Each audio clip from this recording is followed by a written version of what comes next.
All right, kiddos, we're going to pick up our electrophilic aromatic substitution reactions. And in this video, what we're going to talk specifically about are examples of EAS reactions. If you need some better understanding of the mechanism and the reasons and all that, you need to go back and watch the first video for this, which I think is probably 017, if I'm correct. So go back there for the mechanisms and then come here to get the specific examples that are going to be important to us. So the first of these is a nitration reaction. We've had nitration before. Nitration in general just means that you're going to add an NO2 group to something. So how does this work in an EAS mechanism? Well, first off, we're going to start with nitric acid. We're going to need sulfuric acid added also because the sulfuric acid is going to give us a hydrogen. And we're going to need that hydrogen for the next step because this is going to protonate the nitric acid and allow us to break it apart. Now, why does all that matter? All of that matters because what we're trying to do here is that we're trying to create that strong electrophile. Remember in the previous reactions that if we had the chlorine itself is not a very strong electrophile, it's pretty weak, but if we break it apart and form that positive chlorine, that is a really strong electrophile. So that's what we're doing here, is we're forming that strong electrophile that we need. So we're going to add that proton from the sulfuric acid. Now where does that go? That goes on the end here. This would be the acidic hydrogen on nitric acid.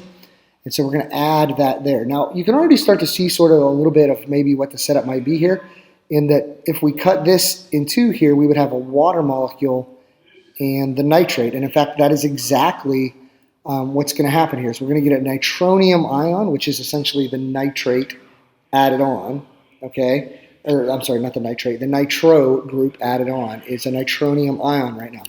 Now, what makes this a really strong electrophile is that I have a positive charge here in the center, in the nitrogen. And you'll see that this is going to sort of be a common theme here, is we're getting an area of positive charge to serve as our electrophile.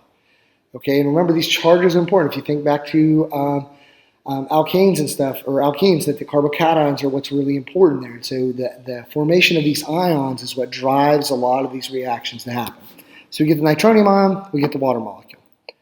So from there on out, it works in the standard way that we talked about in the mechanism in the last video. We're going to take that NO2 group, that nitronium ion that we had previously, okay, this guy. We're going to take that, and we're going to add that to our ring. And how does that work? Well, it's a nuclear or an electrophile, so it's really attracted to the resonance, the really rich electron center of the benzene ring.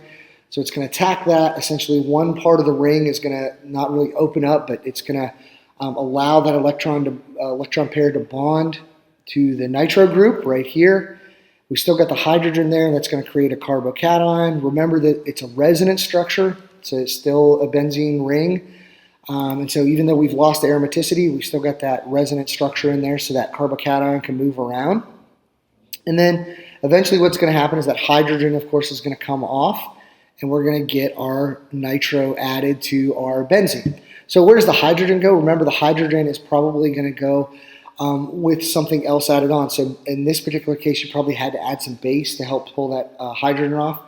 In a lot of cases, if we'd added that FeCl3 that we did when we showed the mechanism, then it would, remember that chlorine that came off, that's going to come back off and join the hydrogen. So that hydrogen is going to come off for some reason. So our second big reaction is sulfonation. In this case, we've got sulfuric acid. What's going to be different here is that while we need sulfuric acid to give us some hydrogens to help us out here, what's actually going to get added on is a sulfur trioxide group or a protonated sulfur hydroxide, which if you're like, protonated, what does that mean? Remember that would just be, in that case, an HSO3 minus or a hydrogen sulfate ion. Okay, that's what's going to get added on. You can sort of see that at the end here. Now again, even though this looks like, okay, great, we add that on, boom, we've got our sulfonic acid. But again, remember what has to happen is I've got to turn this guy into a strong electrophile to make this happen. And so why is this a strong electrophile? Well, if you look at the structure and the resonance structures of SO3, you've got a really strong positive charge in the sulfur ion in whatever resonance structure it's in. You've got a positive here and a positive 2 here. And so that positive charge there is really strongly attracted to the electron-rich region in the benzene ring, which is why it's going to attach at the sulfur in this particular case, which you'll note is a little bit different than some of the stuff that we talked about in the last unit for alkenes. So that's sulfonation. Now, why is sulfonation so important to us? Sulfonation is really important to us because, Sulfonation is really important to us because it leads to a really important industrial reaction for us, which is if we take that sulfonic acid, we hit it with some sodium hydroxide at a relatively high temperature, and it's going to create phenols, which are really super important to us. These phenols are a precursor element in all kinds of organic synthesis, and they're relatively important in and of themselves. And so that's a really important industrial product. So that sulfonation becomes important because of what we're then going to do to it, much like the hydroborations back in alkene reactions that gave us the Nell-Markovnikov product. So in this case, sulfonic acid formation is important because it's going to allow us to then form phenols. So last couple of types of reactions we're going to talk about, they're named reactions. Anytime you see a named reaction in organic or really any kind of chemistry, you should say, hey, I better know that one. It's important. It's got someone's name attached to it. And so these reactions are Freidel-Crafts reactions. Now what we're doing in a Freidel-Crafts reaction is we're actually adding on a chain of hydrocarbons, or basically an R group of some kind, onto our benzene ring. So we're going to talk about two specific kinds. There are obviously a lot more than that, but they'll give you the general idea here.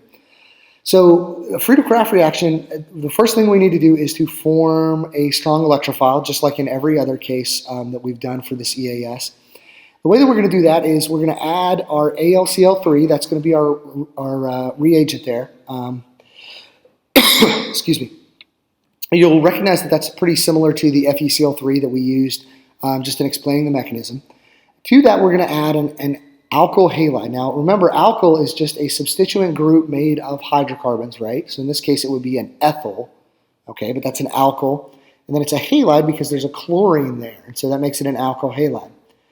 When we do that, what's going to happen is essentially, really basically what's going to happen is the same sort of thing that happened in the mechanism, which is we're going to get sort of that formation between the aluminum and the chlorine here. We're going to start to see the bond breaking between the chlorine and the carbon here. And then we're going to get an AlCl4 at the end, and we're going to get a positively charged ethyl here at the end, or alkyl group. We're using ethyl as our example. That's not the only way that can form. We could actually take an alkene and acidify it, and that would serve some of the same purposes. That would add a hydrogen on, leaves with a positive charge depending on how much of it we used. But in general, most of your Freidel-Crafts reactions, you want to concentrate on the, hey, I added AlCl3 or some other substrate there that's going to work to pull usually a halide off. Okay, so that's most of the time. That's going to give us an alkyl carbocation. That alkyl carbocation now is a pretty strong electrophile and is going to go after that benzene ring. So once that happens, then everything works out the same way that we would normally expect it to. Okay, that alkyl carbocation, it's going to attack the benzene ring. We're going to get the carbocation resonance structure there in the benzene ring. We've got the hydrogen there initially, and then eventually we're going to pull the hydrogen off. Now, what do we pull the hydrogen off with? Well, the same thing we did back in the mechanisms. That hydrogen is going to then join with the chlorine that we pulled off earlier, and we're going to get HCl and AlCl3 left. Okay, and that's the same thing that happened in the mechanism, so that shouldn't really look any majorly different.